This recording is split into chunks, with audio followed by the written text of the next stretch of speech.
Grégory Joron, combien de policiers il faut réellement pour tenir la ville, enlever les checkpoints et faire en sorte qu'ils ne se reconstituent pas immédiatement ? Je suis pas sûr que 300 suffisent, je suis pas sûr que 800 suffisent dans l'absolu, parce que si on veut vraiment gagner la guerre du terrain, parce que c'est ça la question, surtout sur les questions de stupéfiants, c'est une occupation permanente, et on voit bien que dès lors que, et ça a été fait, rappelez-vous, sur le 93 à Sevran par le préfet Lambert de l'époque, on avait tenu le terrain. Ça avait coûté très cher en effectif. Combien de temps ?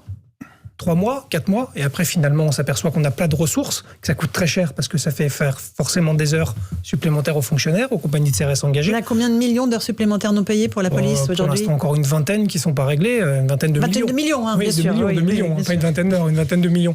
Donc forcément tout ça, je ne sais pas si on peut vraiment chiffrer le nombre de policiers nécessaires pour régler le problème. Donc c'est infaisable ?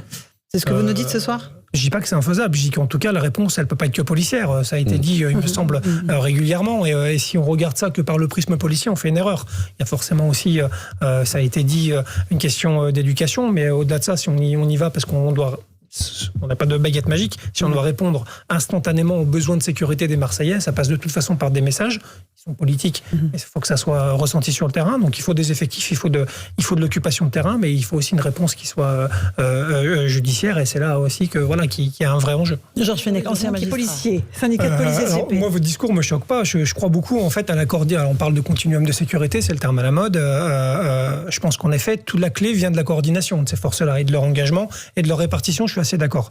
On sait très bien qu'il y a des difficultés avec la police municipale, particulièrement dans certaines villes. Je partage votre regard sur certaines missions et la charge missionnelle qui pèse sur les policiers, qu'on pourrait justement en effet décharger au bénéfice de sociétés privées et ou de police municipale. C'est à regarder. Oui, mais je peux vous citer les compagnies de CRS qui sont tous les jours autour de, vous le savez très bien, autour de Beauvau. C'est une mission qui est pas très... Beauvau, c'est le ministère de l'Intérieur. Qui est pas... Forcément, on peut dire que c'est honorif, c'est un honneur de garder la place Beauvau, mais pour autant, ça engage quand même 70 fonctionnaires qui font en effet les plantes vertes. C'est pas super intéressant, et c'est peut-être en effet des questions qu'on devrait se poser si on va avoir un regard moderne sur la répartition de nos forces. Je suis assez d'accord. On va en parler dans le Beauvau de la sécurité ? Je pense qu'on en parle un peu. Si, on parle des charges indues. Les transferts de détenus, les gardes d'hôpital, tout ça, ce sont des missions qui, en effet, prennent des heures. Mon propos va au-delà des charges indues. Moi, je plaide pour une vraie redistribution des missions. J'ai bien compris. Un petit bémol sur ce que vous avez dit, vous parlez de priorité. Le problème aujourd'hui, c'est que la police, en fait, n'a que des priorités. Et c'est un peu notre difficulté. C'est-à-dire que c'est des urgences sur tous les fronts. C'est-à-dire qu'en fait, il faut qu'on soit sur le terrorisme, il faut qu'on soit sur le maintien de l'ordre, il faut qu'on soit sur les luttes contre les violences intrafamiliales, il faut qu'on soit sur les stupes. Et en fait, on est partout. Et donc tout est priorité. Et donc vous êtes nulle part ? On est partout, justement. Non, mais c'est ça, parce que la réalité, c'est les checkpoints et c'est où est la police ? Oui, la police, elle y est sur les checkpoints à Marseille. Honnêtement, l'engagement des CRS est quand même super efficace. Alors le problème, mais vous le savez très bien, je l'ai déjà dit ici, aller dans les groupes stupes, contre les stupéfiants, les collègues vous disent tous, on vide l'océan avec notre petite cuillère tous les jours. C'est ça le problème, parce qu'en effet, derrière, la réponse pénale n'est peut-être pas celle qu'on attend sur ces sujets-là. On a eu un long débat sur la justice il n'y a pas si longtemps que ça, il me semble. Il n'est pas terminé, je crois. Il n'est pas terminé d'ailleurs, puisqu'on va avoir des assises de la justice.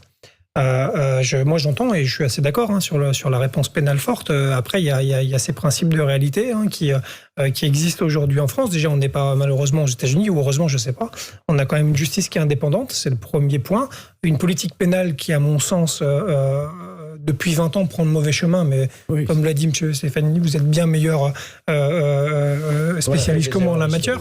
On a fait des erreurs historiques et on continue à en faire, puisque je pense que la circulaire Belloubet, je le dis, je l'assume, qui stipule qu'on n'a plus de courte peine. C'est la loi qui stipule en prison en dessous d'un an. C'est-à-dire que lorsqu'un tribunal, sur le siège, condamne jusqu'à 6 mois d'emprisonnement ferme, il est obligé de dire comment cette prison va se transformer immédiatement en tige, travail d'intérêt général ou journée amende.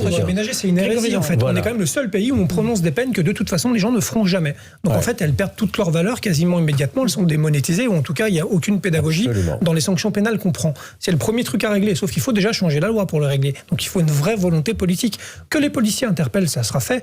Si nous on interpelle, on présente à la justice, on sait faire, c'est ce que font les collègues tous les jours. Après il faut que ça suive, et je ne veux pas faire le procès de la justice parce que malheureusement malheureusement, la loi, et malheureusement même des magistrats qui voudraient être fermes et durs, n'ont même plus les moyens de le faire sur des peines entre 0 et 1 an. Donc c'est déjà le mauvais chemin qu'on a pris, que j'ai déjà d'ailleurs dénoncé face au garde des Sceaux, au Beauvau de la sécurité.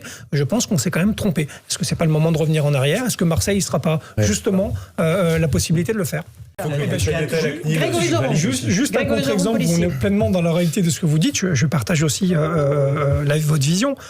La réalité aujourd'hui du policier et du procédurier en termes de rédaction de procès verbal, c'est qu'aujourd'hui, un cas de nullité, par exemple, c'est nouveau, on nous l'impose. Si dans votre procédure, vous marquez pas, vous signifiez pas que vous êtes habilité à pouvoir passer la personne au fichier et que vous êtes donc quand même assermenté, c'est évident. Aujourd'hui, si on marque pas ça dans le PV, notre PV est considéré comme nul. Allez, donc on est très loin. Votre métier, c'est le parcours du combattant. Voilà, exactement. Et une procédure aujourd'hui, c'est le parcours du combattant. Allez, Grégory Joron. Oui, j'entends parler du milliard. Après, je reviens un peu au début du débat parce que vous parliez de coûts politiques et de vision politique. À un moment donné, ce milliard-là, il va falloir aussi penser que si on veut lutter efficacement, je reviens sur les stupéfiants, c'est en effet entre 150 et 200 000 personnes d'employés, mais c'est surtout 3,5 milliards, je crois, de recettes tous les ans. Donc ça veut dire que cet argent-là, il doit aussi finalement venir compenser ce qu'on va enlever à certaines familles dans des quartiers difficiles qui vivent finalement indirectement de ça. Et en fait, c'est ça qui va être super compliqué. Dernier mot de Grégory Joron, policier. Le président Macron va passer la soirée dans le commissariat. Peut-être va-t-il partir en patrouille. Bon, peut-être pas rêver. Vous attendez quoi de lui ? De la compassion un peu ? Des moyens beaucoup ?